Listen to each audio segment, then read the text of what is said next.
Semoga dimanapun kalian berada, kalian tetap sehat, sejahtera, dan juga selalu bahagia. Pada episode kali ini, kami akan mengajak kalian untuk mundur beberapa abad ke masa dulu, yaitu pada masa Paleolitikum dan juga Mesolitikum. Sebelum berlanjut ke video ini, jangan lupa like and subscribe, dan juga komen di kolom komentar agar tidak ketinggalan video-video terbaru dari kami. Dari berbagai jenis hasil budaya batu purba seperti menhir, dolmen, yupa, sarkofagus, dan punden berundak, diketahui sejak zaman Paleolitikum atau zaman batu tua yang berlanjut pada zaman Mesolitikum, Neolitikum, dan Megalitikum. Penghuni kuno Nusantara sudah mengenal berbagai kepercayaan dengan berbagai ritual pemujaannya.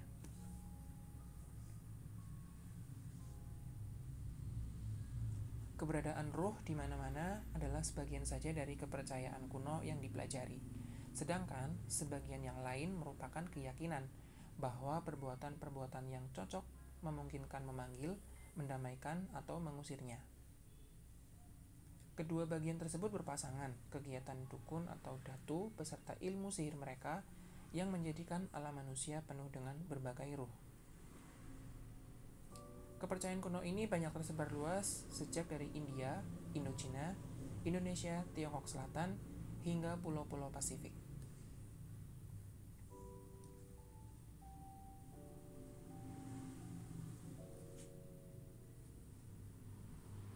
Dalam keyakinan penganut kapitayan di Jawa, leluhur yang awal sekali dikenal sebagai penganjur kapitayan adalah tokoh mitologis Sang Hyang Semar, putra Sang Hyang Wungkuham, keturunan Sang Hyang Ismoyo Jati. Menurut cerita, negeri asal Sang Hyang Semar adalah Lemurian atau Sweta Dwipa, benua yang tenggelam akibat banjir besar yang menyebabkan Sang Hyang Semar dan kaumnya mengungsi ke Pulau Jawa. Sang Hyang Semar memiliki saudara bernama Sang Hyang Antaga atau Batara Antaga, atau dikenal dengan nama Togog, yang tinggal di negeri seberang di luar Jawa, yang juga mengajarkan kapitayan tetapi dengan versi yang sedikit berbeda dengan yang diajarkan oleh Sang Hyang Semar.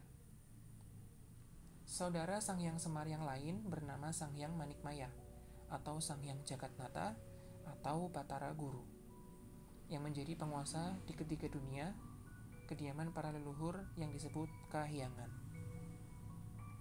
Secara sederhana, kapitayan dapat digambarkan sebagai suatu kepercayaan dan ajaran keyakinan yang memuja sesembahan utama yang disebut Sang Hyang Taya. Sang Hyang Taya yang bermakna hampa, kosong, suwung, atau awang-uwung. Taya bermakna yang absolut, yang tidak bisa dipikir dan dibayang-bayangkan, tidak bisa didekati dengan panca indera. Orang Jawa kuno mendefinisikan Sang Hyang Taya dalam satu kalimat, tan kena kinaya ngapa, alias tidak bisa diapa-apakan keberadaannya. Kata awang-uwung sendiri bermakna ada tetapi tidak ada, tidak ada tetapi ada. Untuk itu, supaya bisa dikenal dan disembah manusia, Sang Hyang Taya digambarkan mempribadi dalam nama atau sifat ilahiyah yang disebut tu atau to, yang bermakna daya gaib bersifat adi kodrati. Tu atau to adalah tunggal dalam zat, satu pribadi. Tu lazim disebut dengan nama Sang Hyang Tunggal. Dia memiliki dua sifat, yaitu kebaikan dan ketidakbaikan. Tu yang bersifat kebaikan disebut Tuhan, yang sering disebut dengan Sang Hyang Wenang. Sedang tu yang bersifat ketidakbaikan disebut dengan Sang Manikmaya. Demikianlah Sang Hyang Wenang dan Sang Manikmaya pada hakikatnya adalah sifat saja dari Sang Hyang Tunggal. Karena itu, pada dasarnya mereka semua bersifat gaib, tidak dapat didekati dengan panca indera maupun dengan akal pikiran, hanya bisa diketahui sifatnya saja. Oleh karena Sang Hyang Tunggal dengan dua sifat utama itu bersifat gaib, untuk memujanya dibutuhkan sarana dan prasarana yang bisa didekati panca indera dan alam pikiran manusia. Demikianlah di dalam ajaran Kapitayan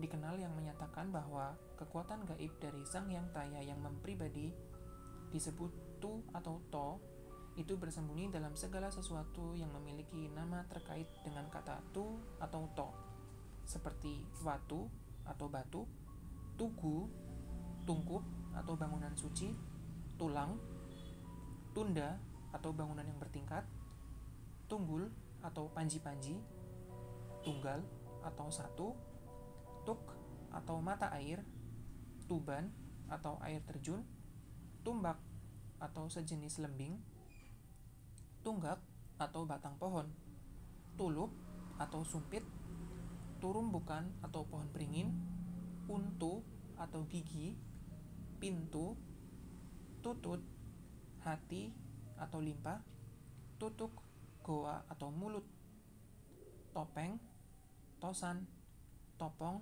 atau mahkota, torana atau pintu gerbang, dan toya atau air. Dalam rangka melakukan puja bakti kepada Sang Hyang Tunggal, penganut Kapitayan menyediakan sesaji berupa tumpeng, tumpi atau kue dari tepung, tumbu, keranjang persegi dari anyaman bambu untuk tempat bunga, tuak atau arak, tukung, sejenis ayam untuk dipersembahkan kepada Sang Hyang Tunggal yang daya gaibnya tersembunyi pada segala sesuatu yang diyakini memiliki kekuatan gaib, seperti tungkup, tunda, watu, tugu, tunggak, tuk, turumbukan, tutuk. Para penganut Kapitayan yang punya maksud melakukan tuju atau tenung atau keperluan lain yang mendesak akan memuja Sang Hyang Tunggal dengan persembahan khusus yang disebut tumbal. Berbeda dengan pemujaan terhadap Sang Hyang Tunggal yang dilakukan masyarakat awam dengan persembahan sesaji-sesaji di tempat-tempat keramat untuk beribadah menyembah Sang Hyang Taya langsung, amalia yang lazim dijalankan para rohaniawan Kapitayan berlangsung di suatu tempat yang bernama sanggar, yaitu bangunan persegi 4 beratap tumpang dengan tutuk atau lubang ceruk di dinding sebagai lambang kehampaan Sang Hyang Taya. Dalam bersembahyang menyembah Sang Hyang Taya di sanggar itu, para rohaniawan Kapitayan mengikuti aturan tertentu. Mula-mula, sang rohaniawan melakukan tulajek atau berdiri tegak, menghadap tutuk atau lubang ceruk, dengan kedua tangan diangkat ke atas, menghadirkan Sang Hyang Taya di dalam tutut atau di dalam hati. Setelah merasa Sang Hyang Taya bersemayam di hati, kedua tangan diturunkan dan didekapkan di dada tepat pada hati. Posisi ini disebut swadikap atau memegang keakuan diri pribadi. Proses tulajek ini dilakukan dalam tempo yang relatif lama. Setelah tulajek selesai, sembahyang dilanjutkan dengan posisi tungkul atau membungkuk memandang ke bawah, yang juga dilakukan dalam tempo relatif lama. Lalu dilanjutkan lagi dengan posisi tulapak atau bersimpuh dengan kedua tumit diduduki, dan yang terakhir dilakukan posisi tondem atau bersujud seperti bayi dalam perut ibunya. Selama melakukan tulajek, tungkul, tulampak, dan tondem dalam waktu 1 jam lebih itu, rohaniawan Kapitayan dengan segenap perasaan berusaha menjaga keberlangsungan keberadaan Sang Hyang Taya yang sudah disemayamkan di dalam hati. Seorang hamba pemuja Sang Hyang Taya yang dianggap soleh akan dikaruniai kekuatan gaib yang bersifat positif atau tuah dan yang bersifat negatif atau tulah. Mereka yang sudah dikaruniai tuah dan tulah itulah yang menganggap dan dianggap berhak untuk menjadi pemimpin masyarakat. Mereka itulah yang digelari dengan sebutan ratu atau datu. Dalam keyakinan Kapitayan, para ratu atau datu yang sudah dikaruniai tuah dan tulah, gerak-gerik kehidupannya akan ditandai oleh pi, yakni kekuatan rahasia ilahiyah dari Sang Hyang Taya yang tersembunyi. Itu sebabnya ratu atau datu menyebut diri dengan kata ganti diri pi nakahulun atau punukulun atau pukulun. Jika berbicara disebut pidato, jika mendengar disebut piharsa, jika mengajar pengetahuan disebut piwulang, Jika memberi petuah disebut pitutur. Jika memberi petunjuk disebut pituduh. Jika menghukum disebut pidana. Jika memberi keteguhan disebut piandel. Jika menyediakan sajen untuk arwah leluhur disebut pitapuja, yang lazim berupa pinda atau kue dari tepung, pinang, pitik atau ayam, pindodo kakria, yaitu nasi dan air, dan pisang. Jika memancarkan kekuatan wibawa disebut pideksa. Jika mereka meninggal dunia disebut pitara. Seorang ratu atau datu adalah pengejawantahan kekuatan gaib Sang Hyang Taya. Seorang ratu adalah citra pribadi Sang Maha Tunggal. Pengaruh kepercayaan Kapitayan tidak mengalami perubahan signifikan ketika migrasi penduduk Dongson di Vietnam Utara membawa kebudayaan perunggu dan besi masuk ke Nusantara. Oleh karena itu, agama orang Dongson yang masuk etnik Anam pada dasarnya tidak banyak berbeda dengan Kapitayan, yaitu meyakini adanya to atau daya gaib di berbagai tempat seperti mata air, lubuk, air terjun, kolam, pohon rindang, batu, hutan, dan jenis-jenis hewan tertentu.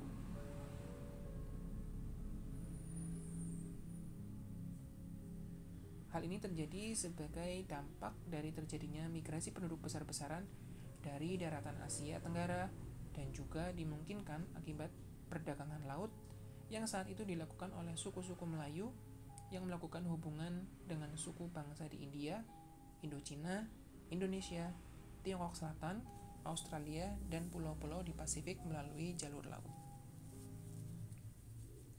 Sekian History Chat kali ini.